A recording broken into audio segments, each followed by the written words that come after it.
Welcome to Readers of the Lost Art with your presenter, Dr. Paul Anthony Taylor, a recovering academic. And the title of today's talk is From Medusa to Hitchcock: The Fascination of Art's Evil Eye. The face is a picture of the mind as the eyes are its interpreter. Cicero. If you gaze for long into an abyss, the abyss gazes also into you. Nietzsche. Hi everybody, and this lovely visage, it's a painting by Franz Stuck, the German painter and sculptor, and it portrays the Medusa, which is a major element of today's talk that I want to compare and contrast with modern representations of how eyes look at us and we look at eyes. So the Medusa, the notion of the Gorgon, is an age-old mythical creature. It's from 1892. And now there's going to be a series of, as I sometimes do, quite impressionistic comparisons and allusions I want to make. So as ever, I'm not claiming objective status to any of this. But when I saw the painting I'm about to show you, it reminded me of this Stuck, and I just find it interesting, the correspondences, the completely subjective interpretations and impressions that we can have in art. But here, and I'm not claiming the next picture is of an evil person, so don't accuse me, but there is something in the eyes. I hope you will agree. And this is a Renoir painting from a similar time as you've just seen the Stuck. And there's something about Renoir that this whole talk, the origins of it was, I was, and I'm going to, but I started off preparing a talk about Renoir and Sartre, and showing how Sartre's theory of the look in his masterpiece Being and Nothingness, L'Être et le Néant, his notion of the look is present in lots of Renoir paintings, and I am not a fan of Renoir, and for many people he's a big turn-off. As in early Monet, a lot of people see him as too chintzy, too biscuit tinny, as I always say. But there's something about eyes, and I don't want to sound like I've got an obsession, but in lots of Renoir paintings, the eyes are just, they stand out to me anyway. So this, probably I need to go off and lie on a couch and spill my guts to someone. But I really find the way he portrays eyes quite disconcerting in otherwise completely inoffensive paintings.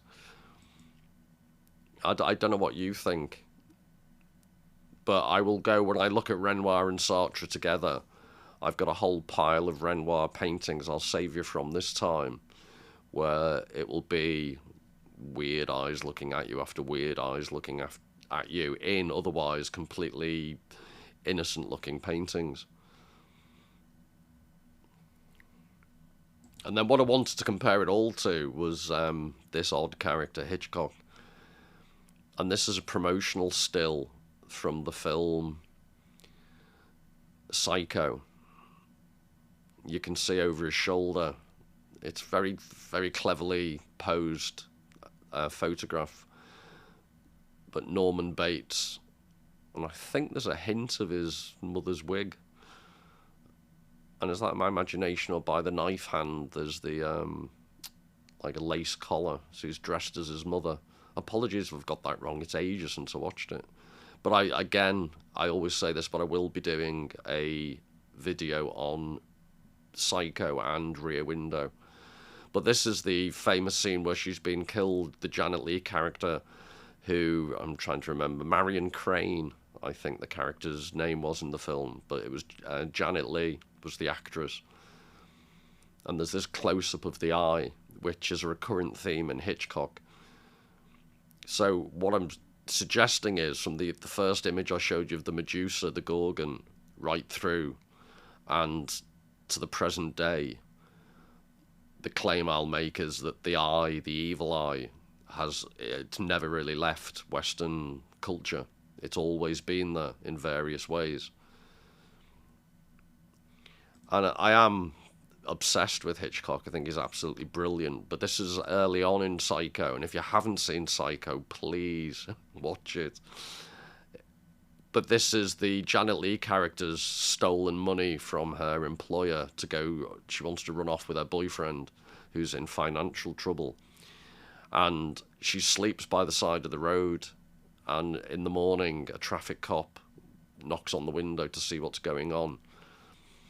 And I just think it's a brilliant shot of these eyes that you can't see, too black, the abyss of the eyes, to go to the initial quotes, the eyes being indicators of the soul, and in Nietzsche, his reference to the abyss. But it's just, I think this is so much more effective than if you could actually see the cop's eyes. And what makes this, and when I look at Sartre, what this significance of this particular shot, Janet Leigh's feeling very vulnerable because she's just committed a massive crime. And obviously the policeman suspects something's not right, but he doesn't know what. But this is a major element that Sartre talks about, the way in which when we're looked at, it often provokes feelings of guilt, especially if we're caught in the act of doing something. So the classic example he gives is of a voyeur looking through a keyhole. And if someone at that point looks at the voyeur suddenly becomes the object of somebody else's gaze, and you're caught in the act of something you shouldn't be doing. And all of a sudden, your whole worldview changes from you being the person spying on someone else to being caught out, and the feeling of guilt and often shame. And I just think this encapsulates that brilliantly.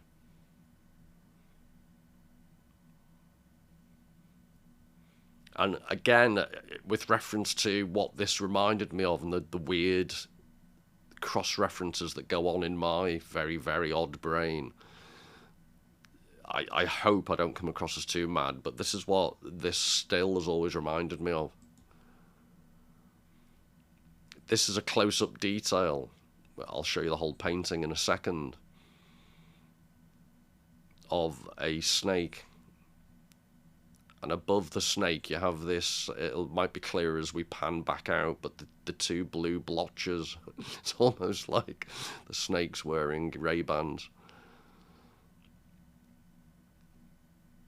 And this also freaks me out for another reason, because if you see the teeth, I won't go into the gory details, but I was once bitten by a cat. I was trying to separate from my previous psychotic Staffordshire Bull Terrier, and it bit me in the hand, the cat. Like I was trying to help, and the teeth went right into my hand, and I had to go and quickly get put on antibiotics, because apparently cat bites are very poisonous. But I just remember in slow motion almost seeing the fangs of the cat go into my hand. So no phobias here when it comes to snakes for me.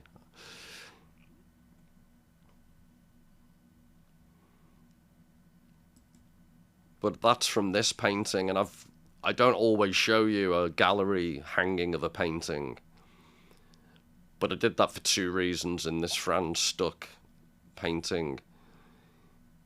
Because A, I wanted to show you how he paints from the gloom.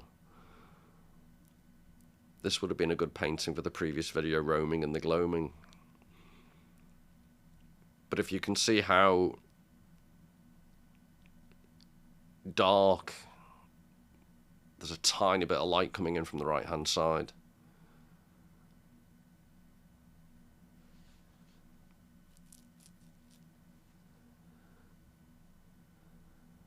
And I think there are 11 different versions of this that he did in various formats. But the other reason for showing you was the choice of the blingy frame. And unless I've misread, I think Franz Stuck designed and made his own frames. He was quite fussy. So it's very classical, almost ancient Greek theatre entrance, which we'll talk more of later. But I think it just, the whole framing of it adds to the overall effect. And the gold versus the gloom of the background. And the coiled serpent.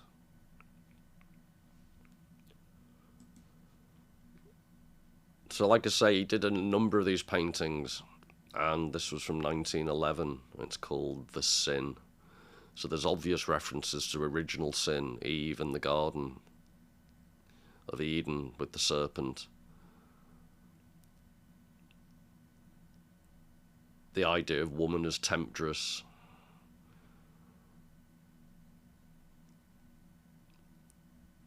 And just the juxtaposition of attraction and sin stroke evil. And if you think of later on, so this is 1912, and a few decades later it was the absolute apotheosis of the femme fatale in film noir. I think this would, if you're going to talk about a femme fatale, this would be one of the best pictorial representations I can think of.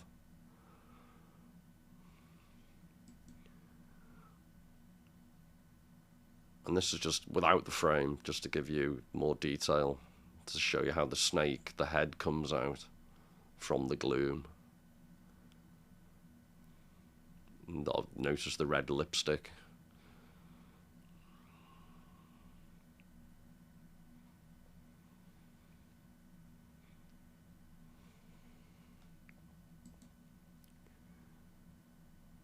This is another one. Looking a bit green around the gills, but also you can see with the snake, the Ray-Bans are there in a bit more clearer detail.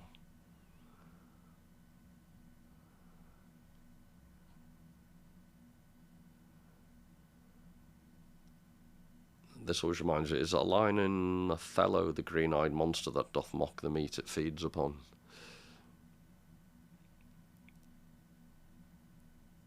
Referring to Othello's jealousy.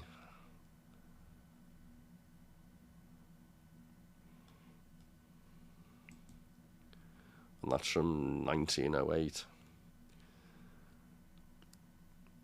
And then to bring all of this into, bring it slightly together before we go off again, I thought this would be interesting to look at. It should be one of your favourite videos, this, because I appear so seldom. This might be for the first and last time.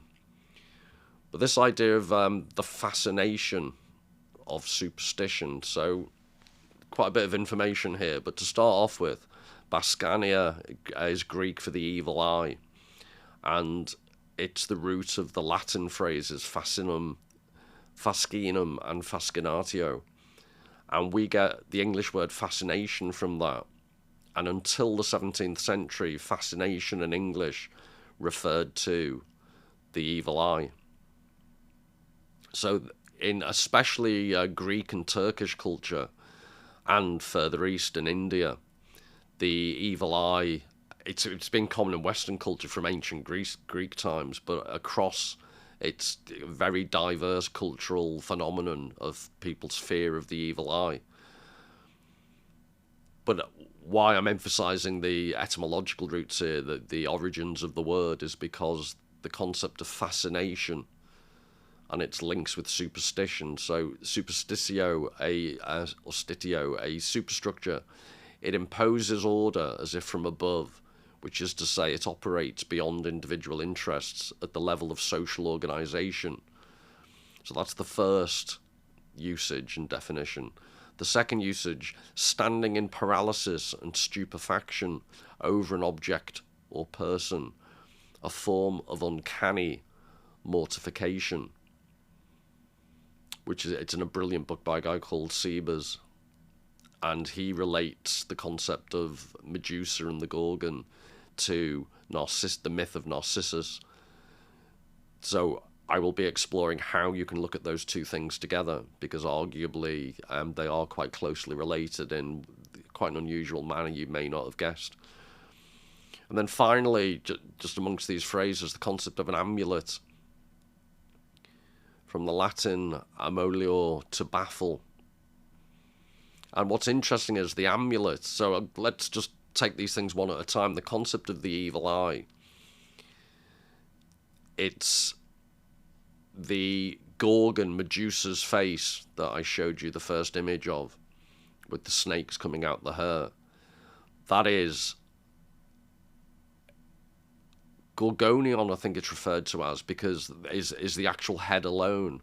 The Gorgon is the whole creature, with the head still attached to the body. But what's interesting is, by far the most common representation of the Gorgon is to see just the head. So it's a death mask almost. And this is why all the linkages suddenly become incredibly complex and interwoven. Because in early Greek theatre, excuse me, in early Greek theatre, all the actors wore masks, and the chorus. So I think it was only when there were choral performances on a stage did they not wear masks for any acting type of performance. So I think there were satyr plays, goat plays, there were tragedies, and there were comedies, and in all three types the actors wore masks. And one theory is they wore masks, and because it goes back to primeval times, headhunters in the jungles of Borneo, whatever, used to keep enemies' heads as talismans. And the idea was that the head had a protective force against this notion of the evil eye, that you could be harmed by the gaze. There's also notions of, if you go back across cultures, hunters, when they killed an animal, there was often in different cultures a tradition, you didn't let the animal look you in the eye as it was dying, because there was a superstition it could steal your soul or harm you.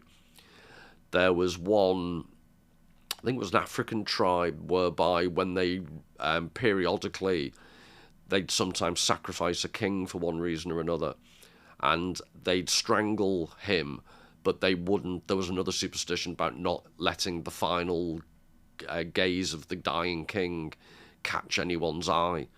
So it was done at a distance with by a method of strangulation. So across cultures, there's this idea that the eye contains this power.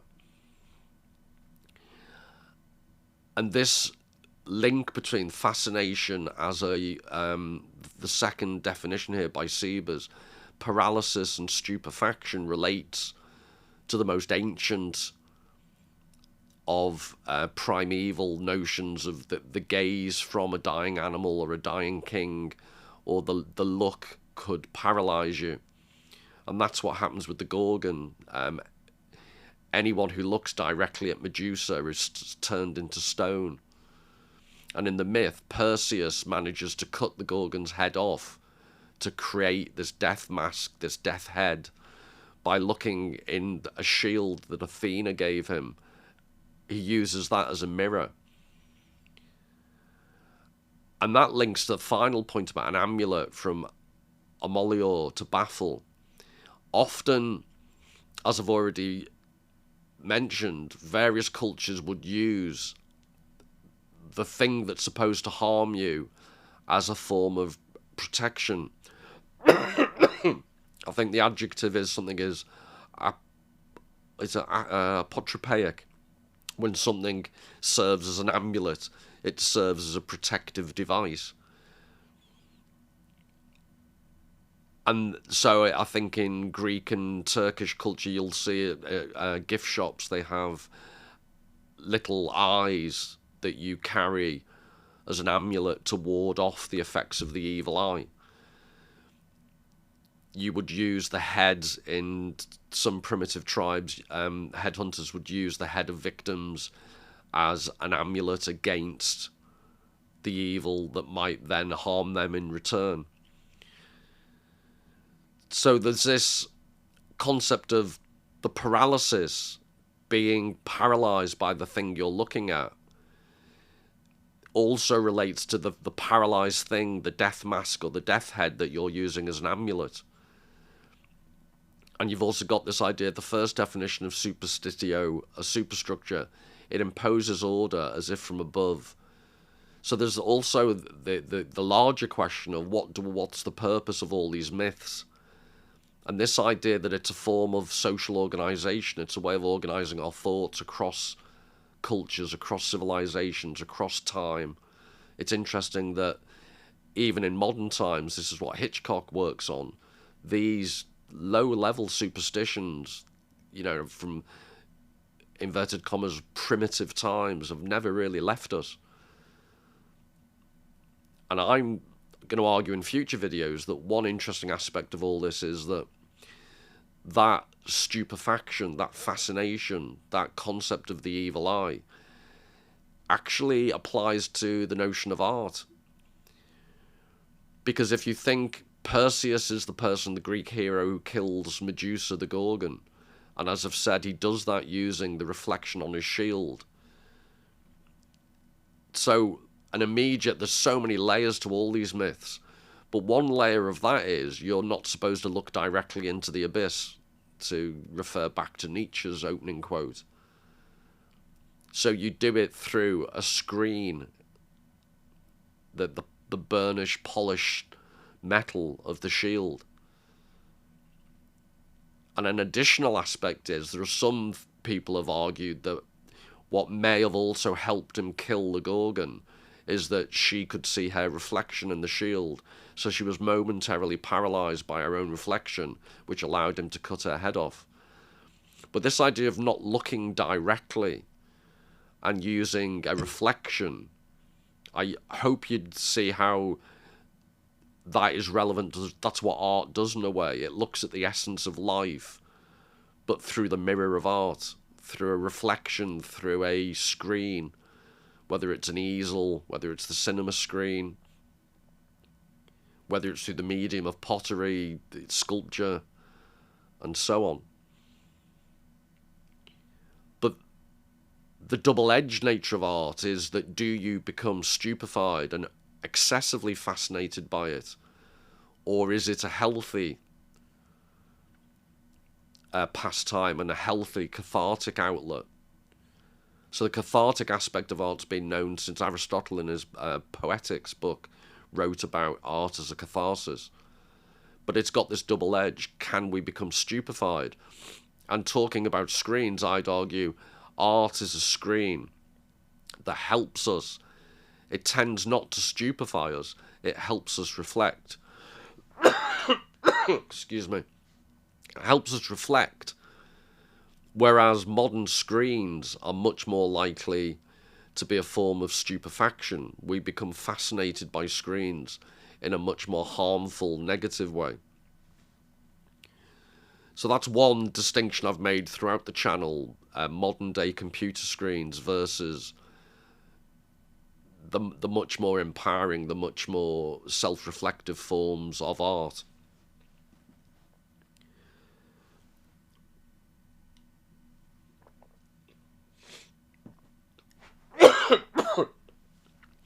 And then this notion of the amulet as something that baffles. I just find that interesting in the sense that if art is some type of amulet, is if it's the thing we throw back against the darkness of reality, the darkness of human mortality, the abyss. If we throw it, if we use it in that way, but sometimes art can baffle us. Sometimes art can be confusing, which I think fits. And in that sense, if art does baffle you, if art does confuse you, that shouldn't be a bad thing. It's actually an innate quality of the format.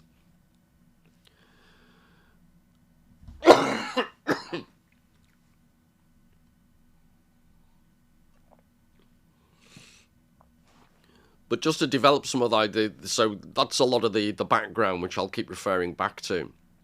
But just to give you some practical visual examples, and now to get rid of my coughing fizzog.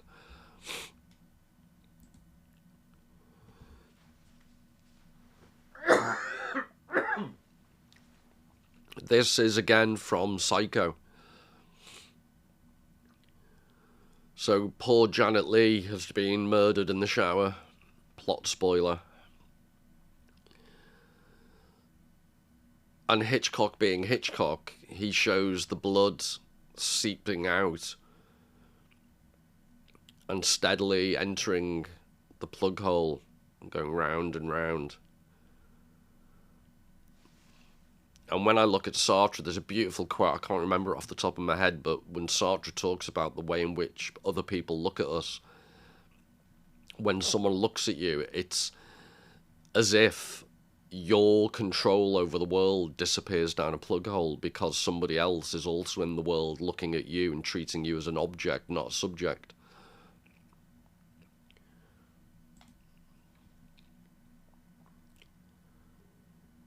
And then Hitchcock goes right up into close-up to give you a notion of the centrifugal pouring away of the water.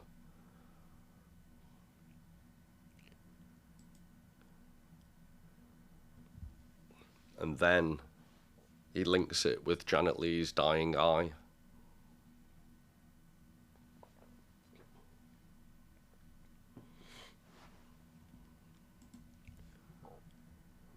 So that's the order of the shots. You start with the plug hole as the water washes away, and then you see the life leaving the eye.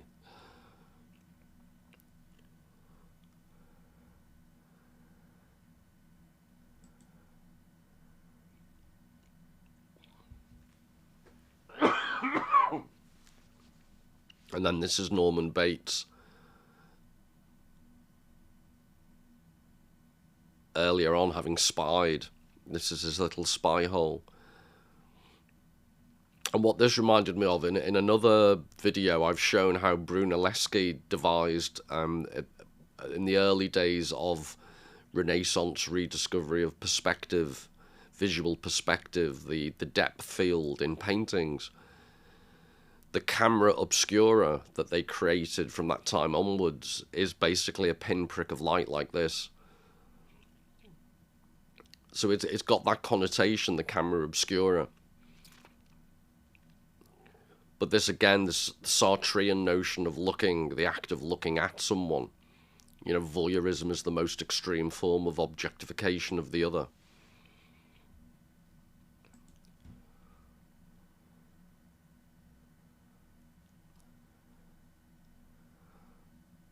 And that's, again, just Hitchcock, such a genius of the different shots, but the parallel of the hole in the wall and the eye, the reflection of the light on the eyeball and the pupil.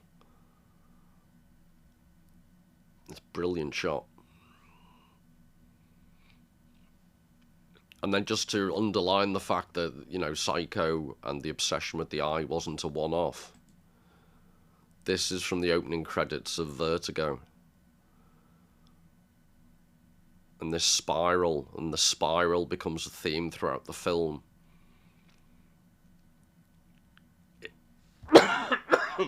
Including the, I think it's Carlotta is the mythical character that's referred to in the film, and she has, her hair is tied in a certain, there's a bun at the back with a type of swirl in one of the paintings. And the female actress, the lead character, imitates that. So the swirl is represented in the woman's hair. But in this, at the beginning, you have the swirl of the eye.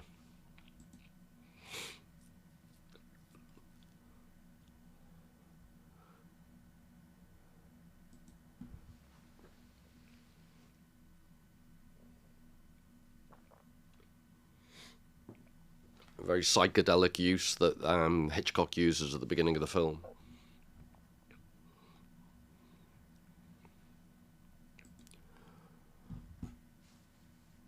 And then you've got the actual house in Psycho, which is, I'd argue, one of the best characters.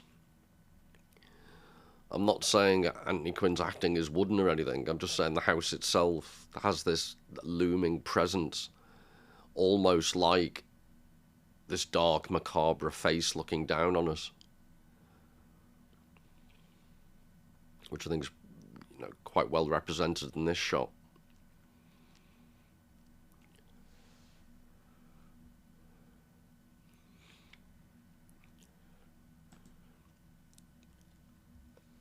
And then arguably one of my favourite shots in the history of cinema, from Rear Window. This is the apartment of the murderer Thorwald. And the character Scotty is looking across the courtyard.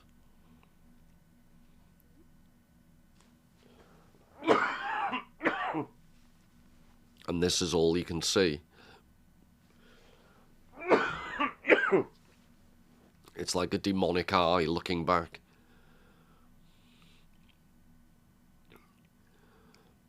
And when I look at Sartre, there's a slight difference in the way Sartre and psychoanalyst Jacques Lacan. In French, the word is le regard, the look, but Lacan, they use the one word in French for both gaze and look. And in English, Sartre's notion of le regard is always referred to as the look, whereas with Lacan, it's the gaze. And the gaze is interesting because in Lacan's theory, which I'll go into a lot more depth in future, the idea is that there's an element of reality that looks back at us. So looking isn't just us looking at other things. The notion is that reality itself, there's almost like a hole in reality that we become aware of. And that makes us more self-reflective about our place in the world. And this is a crucial moment in the film where Scotty feels very vulnerable. And it's quite a slow-paced film. It's quite a dramatic moment.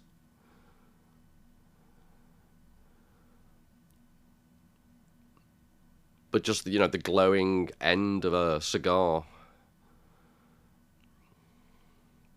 the menace, the notion of the evil eye, I think it really conveys that brilliantly.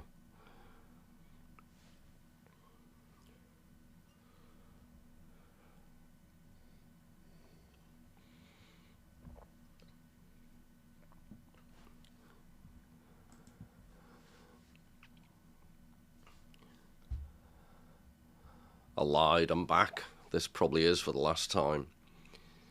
So this is, I think, is a wonderful quote from Gene Starobin, and it's a great name, isn't it? Starobinsky. Our gaze is irresistibly drawn into the vertiginous void that forms in the object of fascination. An infinity opens up, devouring the real object by which it made itself sensible. In truth, if the object of fascination calls for the abdication of our will, it is because that object itself is annihilated by the absence it provokes. This strange power, in a way, stems from a lack, an insufficiency in the object. Rather than hold our fascination, it allows itself to be transcended in a perspective of the imagination, an obscure dimension. So I've included this because it's not just that when you look into the void, when you're looking at art, the object, and this is why I'd suggest the art doesn't stupefy us. It doesn't paralyze us, to go back to the previous definitions of superstition and fascination.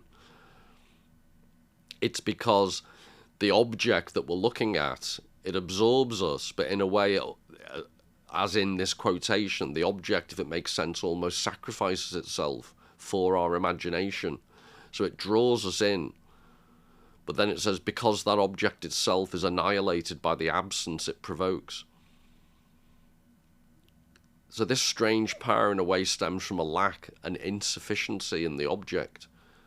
So this is the art object. We're looking at a painting or we're looking at a piece of sculpture, and it's not because it's perfect. It's because the object lacks something that, paradoxically, that's what grabs our imagination. It allows itself to be transcended in the perspective of the imagination, an obscure dimension. And I'd suggest the eye is just the perfect embodiment of this concept, because there's a darkness at the heart of the eye, there's a void at the heart of the eye, the physical pupil.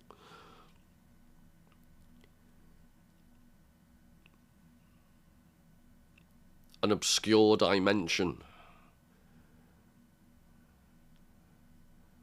we don't know what somebody else, when you look someone in the eye, you don't know ultimately. You may guess what they're thinking, but you don't ultimately know that, you know, the eye may be a window into the soul.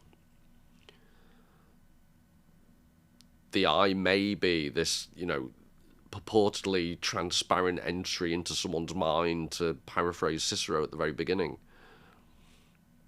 But actually, everything, it's ultimately, we're imagining the eye is this passive black pupil, but it lends itself to our imagination. So I'm suggesting all of this underlines the idea of why the eye does transfix across culture, across various different cultures, across time and geography. The eye is this profoundly ambiguous thing, and art has built itself on the back of that. So the idea of masks in Athenian drama, the idea is that they were there partly, I think I said, to protect all the actors wore them, and it was to protect the actors from the evil eye of the audience, was one theory at least, initially. And there's this idea that masks, initially Perseus kills the Gorgon using the reflection off the shield, Athena's shield. So he uses the shield as a screen. But then once he has the Gorgon's head, throughout the rest of the myth, he uses the head to defeat his enemies. So he uses it the way that Medusa did. So he's mirroring her in a way. And it's almost like I've referred to before as a death mask. So he's holding a head as this amulet that then helps protect him rather than threaten him. But this is another aspect of masks. You use them as a screen, you hide behind them. It's what allowed the actors to not be threatened by the audience and to then take on a persona of somebody else. The mask helped them do that. So in such a simple myth, the idea of Perseus killing the Gorgon, there's so many layers and so much depth.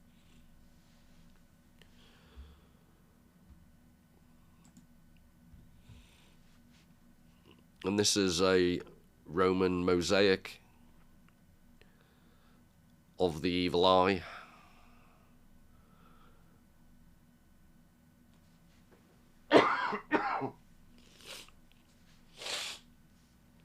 And this reminds me, and I'll explain, it sounds like this really is a ridiculous reference. But if you've ever seen the film The Untouchables with Sean Connery, and it always makes me giggle because he's supposed to be an Irish police chief, and he's still got a Scottish accent. Is it The Hunt for Red October, or am I mixing them up? But he's supposed to be a Russian submarine commander with a Scottish accent. So God bless him, he didn't change for anyone, did he? But anyway, in The Untouchables, there's one scene where I think the Elliot Ness character is trying to reform the police, and he calls in the men and tells them to put any weapons they have on the table. And there's one particular old school cop detective who starts just getting out gun, then another gun, then a gun in his sock, then a kosh, then a knife, and he just keeps loading weapons one after the other onto the table. And then at the very end, and he says, if that doesn't work, and I'm giving you the polite version, he says, if that doesn't work, I urinate on them. And this is reminded me of that because of all the ways to try and kill the evil eye. You've got a snake going after it, you've got a scorpion, you've got a centipede, you've got a trident, you've got a sword. I think it's a raven at the top.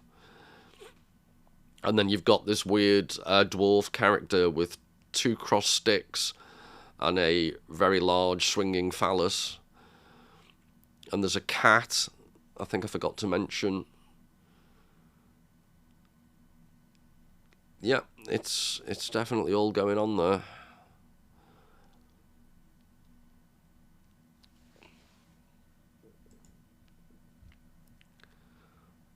So this is from modern-day Antiochia, House of the Evil Eye.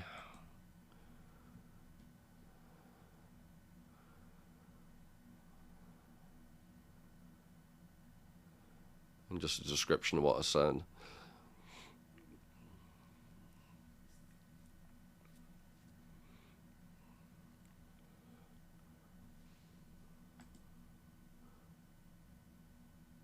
Oh, and that, I forgot to, yeah, good job I had it in the notes. Kaisu, meaning and you too.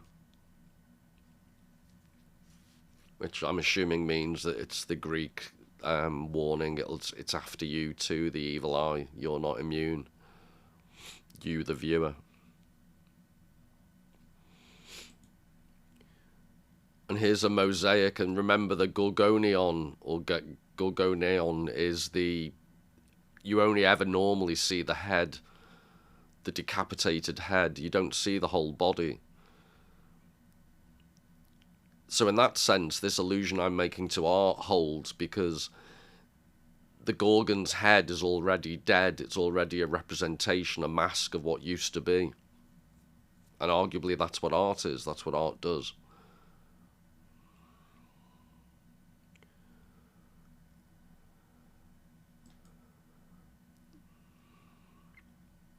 And this is a Roman mural. I think this is 1st or 2nd century in Rome.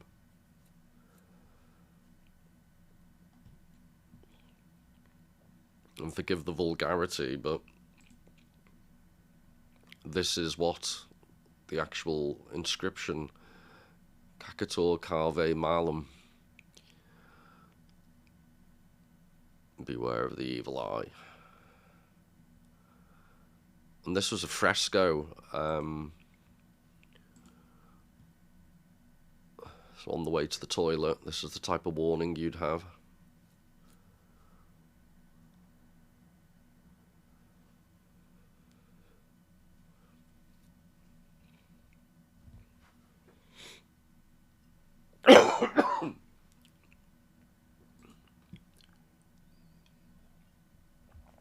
Now this is a statue in Florence by Cellini, and this is it's a beautiful representation of, this is Perseus decapitating Medusa. And I'll show you close-ups. You'll be glad to hear of the body at the bottom and stuff. But that's just to give you the full perspective of the statue.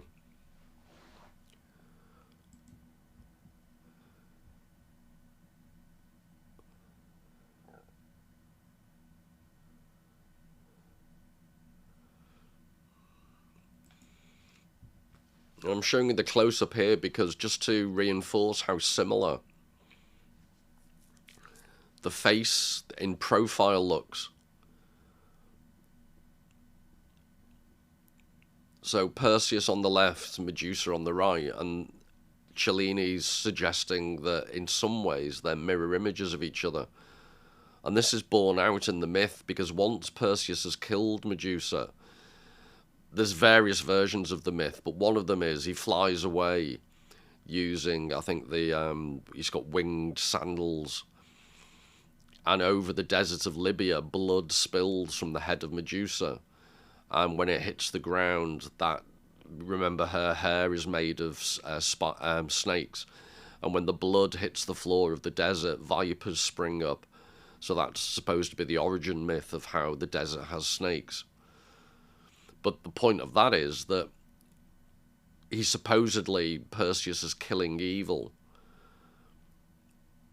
But Medusa was minding her own business, and in the killing of Medusa, many more people in future will die from snake bites because of what Perseus did.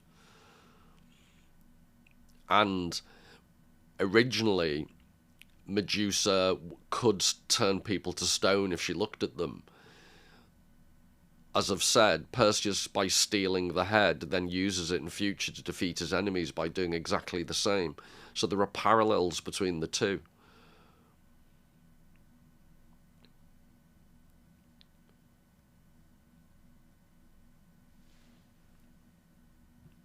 Also, he just looks remarkably like my body double. And this is the poor old Medusa, he says, quickly moving on, at the base of the plinth.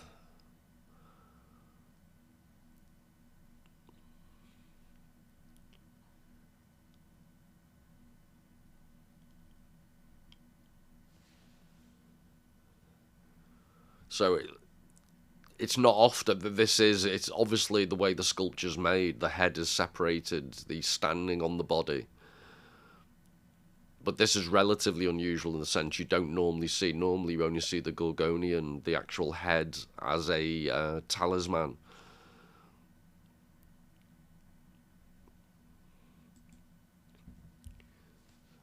And this is a great shot of the back of Perseus's head. And the idea is he was, in the myth, it's referred to as the cap of invisibility. So he's given various tools by Athena. And this is the cap, I think it's called the cap of Hades, the god of the underworld. And the idea is that the cap of invisibility, whoever wears the cap becomes invisible, which helps him in his various exploits. The point is, though, this is on the back of his head, and rather than a cap, Cellini has presented we're back to this issue of a mask. So what makes Perseus invisible? In the myth, it's literally invisible, but metaphorically invisible. This is what masks do. And the other notion is that Perseus is killing by facing people, by using the reflection of the shield. But as he, leaves the scene of his crimes, the face of Hades, this mask, is looking at his victims. So again, it's this duality, and in the video I did it refers to Ian McGilchrist, this notion of dipoles in reality, in science, this idea of oppositional forces, in electrical forces, magnetic forces, and in philosophy, the idea that two oppositional things can create, in Hegelian philosophy, for example, thesis, antithesis, synthesis, the third element, is the result of the competitive opposition of two other factors. But in the Greek myths, these oppositional dipoles are everywhere. So the front of Perseus's face versus the back, the similarity between Perseus and Medusa, the way they facially look similar in Cellini's interpretation. There's this constant juxtaposition of opposites in mythology, which is arguably part of the power of art.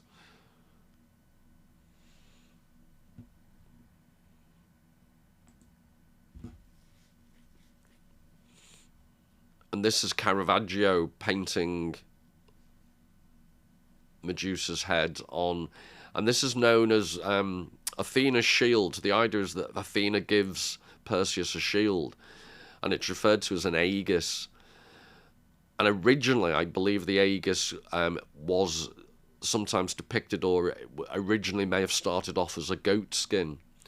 Because, for example, before they had things like properly fashioned shields, they would use for protection a goat shield a goat skin wrapped around their arm or around their body as, very light form of armor. But whether it's the original goat skin or then the aegis came to refer to the shield, the idea was that in lots of Greek art after this, once the myth had taken hold, Athena's shield has the Gorgon Medusa on the front of the shield as an added form of protection.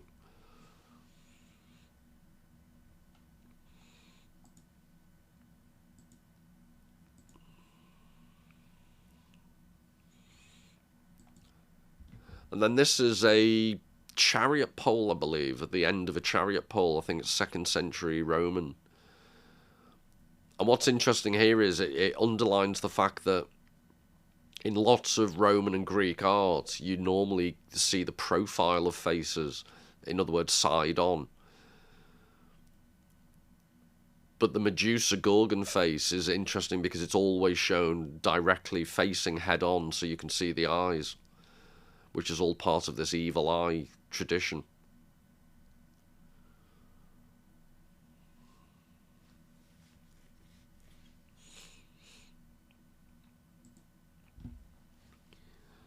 And then in future, when I develop the idea of the links between Narcissus and the evil eye and Medusa, this goes back to the concept of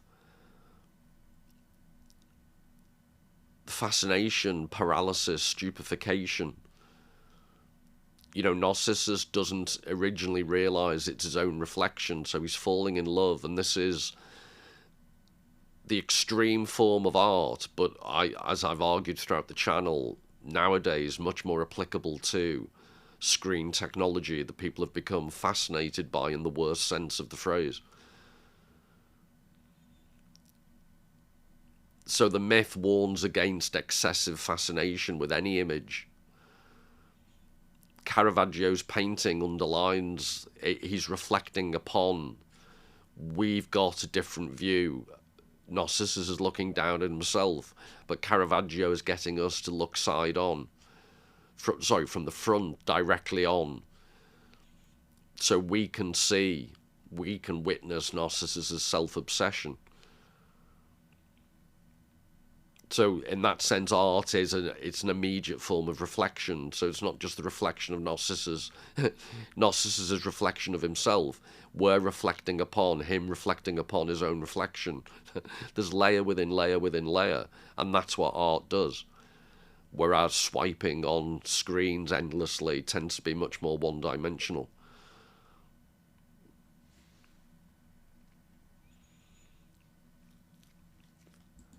And then this is it's John Price Waterhouse from memory, in Liverpool, a Walker Art Gallery.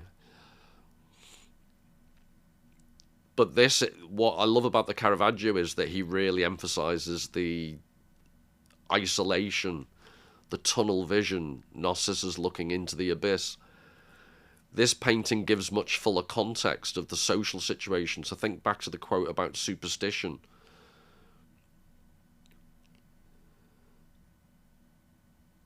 Being a organization from above, it's a form of social organization.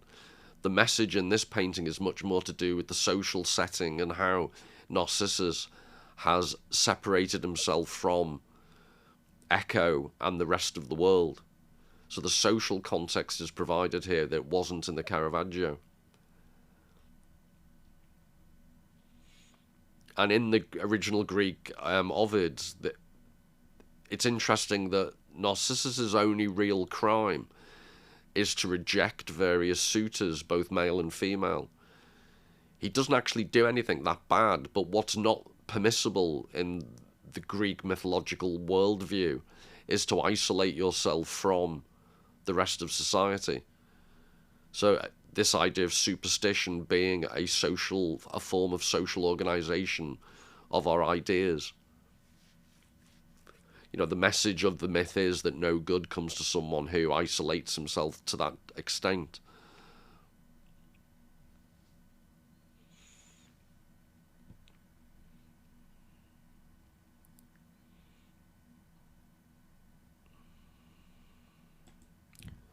And then I'll finish with this idea. This is a Magritte, The False Mirror from 1928, I think. But it ties together quite a lot of the ideas I've looked at. It's the abyss of the eye, the pupil.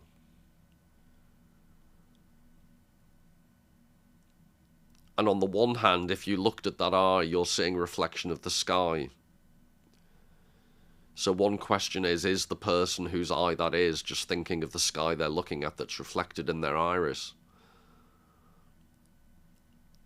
But the way in which the pupil is drawn, the false mirror is what it's called. The implication from Magritte is that there's an absence right at the heart of that reflection of external reality, is a massive hole, a massive gap, an abyss, a void, all the things that have been referred to. The darkness that Franz Stuck in his painting, Hitchcock in his films, the way that the darkness of the look, the darkness in someone else's look is maximized.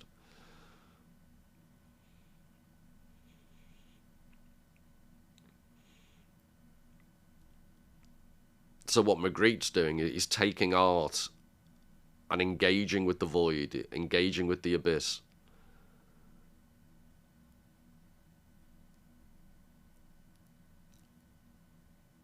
And arguably that's an incredibly productive, it constantly gets us to reflect, and this is the idea I've been developing in the previous 2 or 3 videos, the idea that's what art does at its best.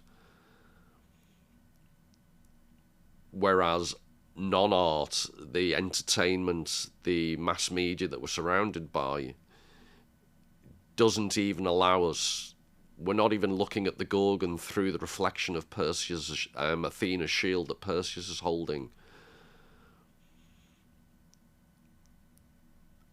We're just engaged with superficiality. We're not engaging with the void that lies behind the reflection.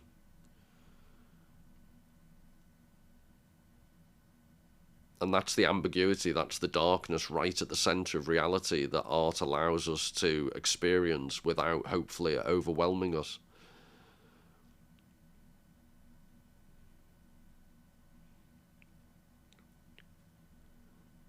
And on that typically cheery note, till the next time, all the very best.